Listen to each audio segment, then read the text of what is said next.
Hi everyone, welcome back to my channel. I'm Stephanie Pellet, and if we aren't already friends, I am a coach for creative small business owners and entrepreneurs who want to learn to grow their businesses thoughtfully, intentionally, and sustainably. If that's you, you're in the right place. And this is Ask Steph. Ask Steph is my monthly column where I answer all of your business questions. Yes, all of them, including how to set better boundaries with your clients, how to set up better systems and strategies within your business, and of course, how to have more fun and feel like your lifestyle is supporting you no matter what kind of business that you run.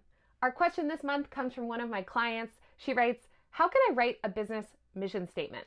How do I know what my values even are in my business? I'm new to starting this business and it feels like I have so much to do. Do I also need to create a formal mission statement and have it posted somewhere on my website? Where do my values come into this process? Where do I even start? Amazing question. First of all, no, I do not think that you need to have a clearly, formally written mission statement articulated on your website before you can start your business.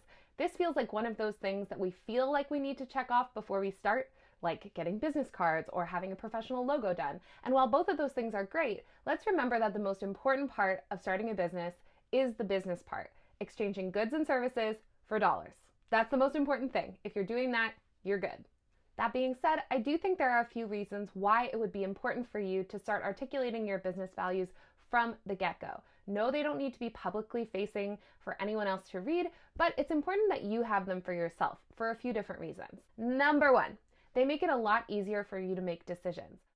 When you know what you value and you know what's important to you, it makes it really clear what path to take when you're facing a difficult decision. Let's say you were deciding between two payment processing tools to accept payments from your clients. In both of those cases, there are probably different features that they're going to offer at different price points. If you have a value of making it as easy as possible for your client to interact with you, that might make it really clear as to which of these tools fits that bill. So in all areas of your business, there are going to be decisions you come up against where it's like, there are two great options, but one might be a little bit better, but you're not really sure why. Having your values articulated makes it really clear as to which one is probably a better fit for your unique business. Reason number two, having your values clear makes it easier to cut through the noise. I don't know if you've noticed this, but there is a lot of advice swirling around on the internet. You might be watching some right now. Having all of that noise means we have all these checklists in our heads of all the things we should be doing in our businesses, all of the social media platforms we need to be on.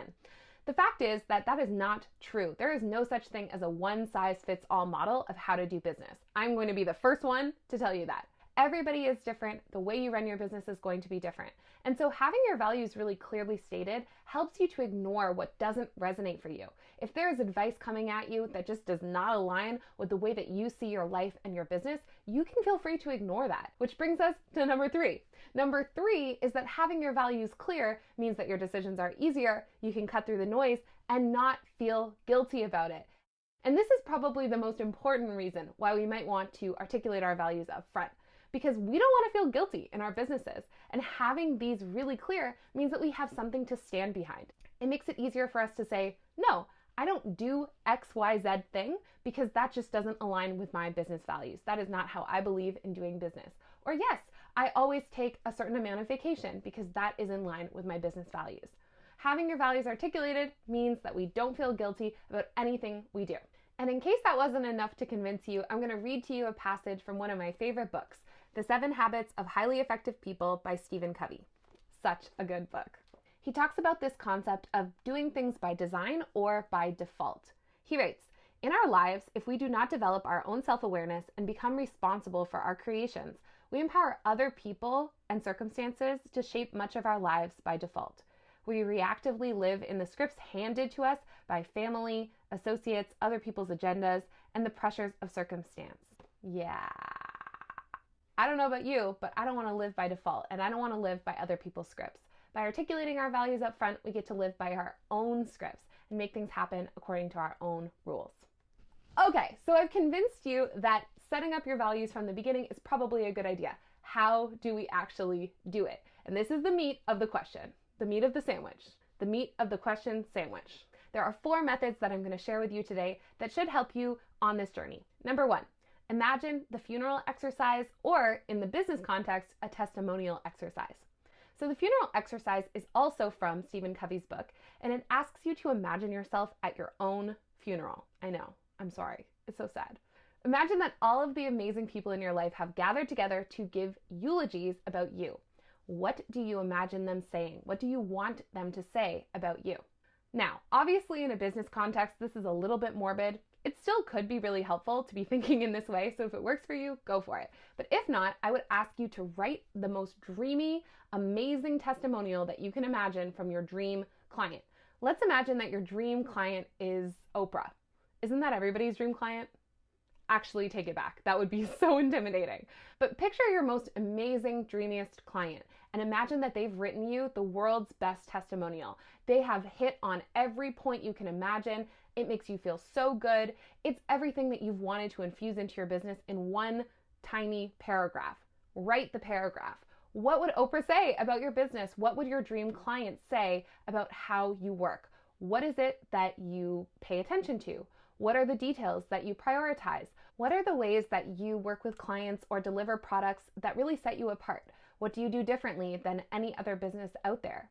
When you have that paragraph written down, take a few days, sit with it, see if anything else comes to mind. When you are finished, you should have a pretty good and accurate depiction of what it is that you most value, because you can see through somebody else's eyes what experience you wanted them to have.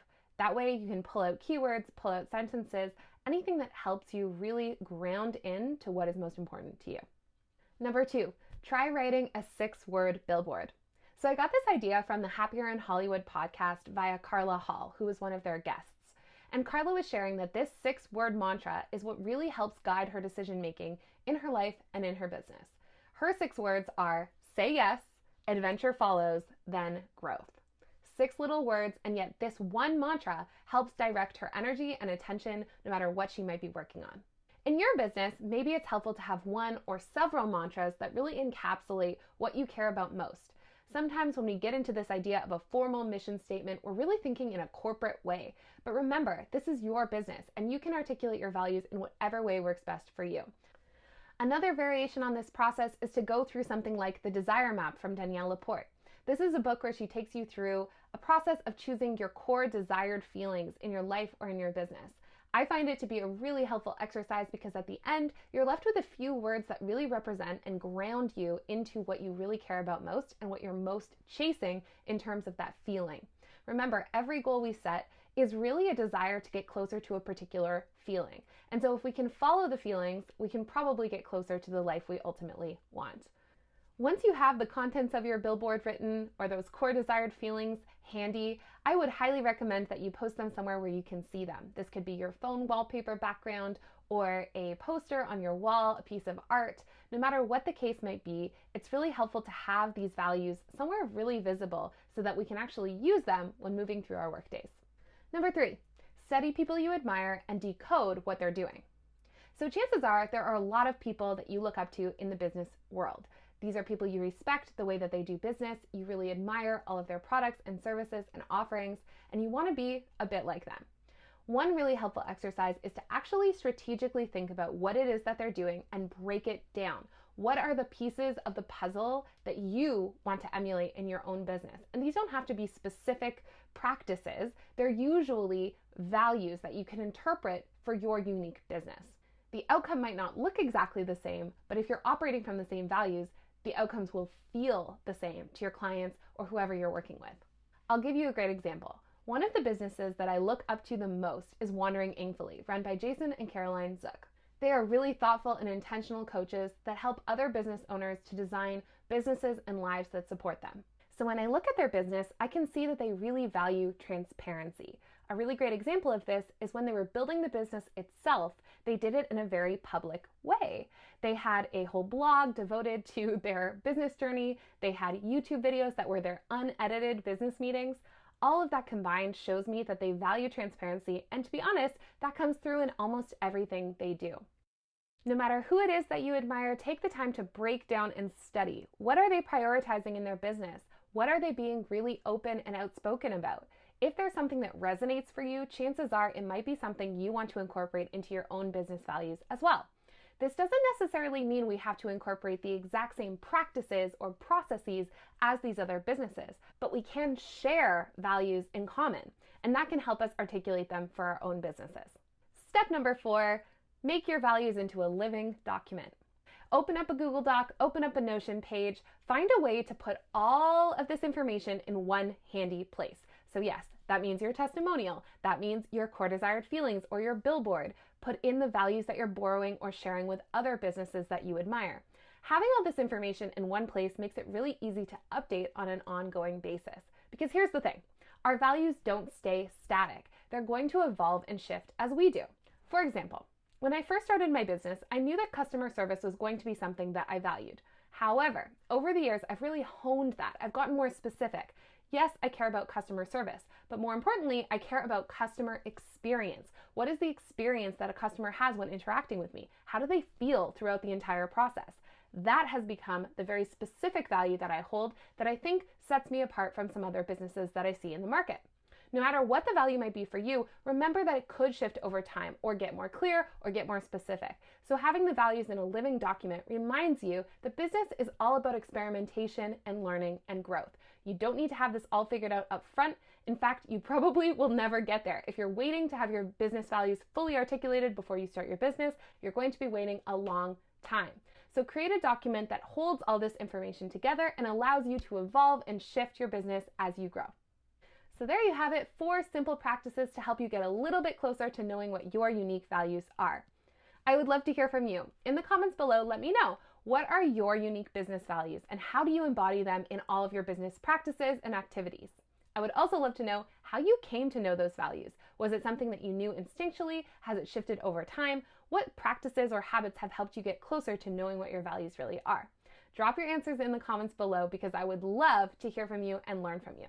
And if you have a question for me, you can always ask it over at stephaniepellet.com/asksteph. I would love to answer your question in an upcoming episode. Until then, thank you so much for watching, and I'll talk to you next time.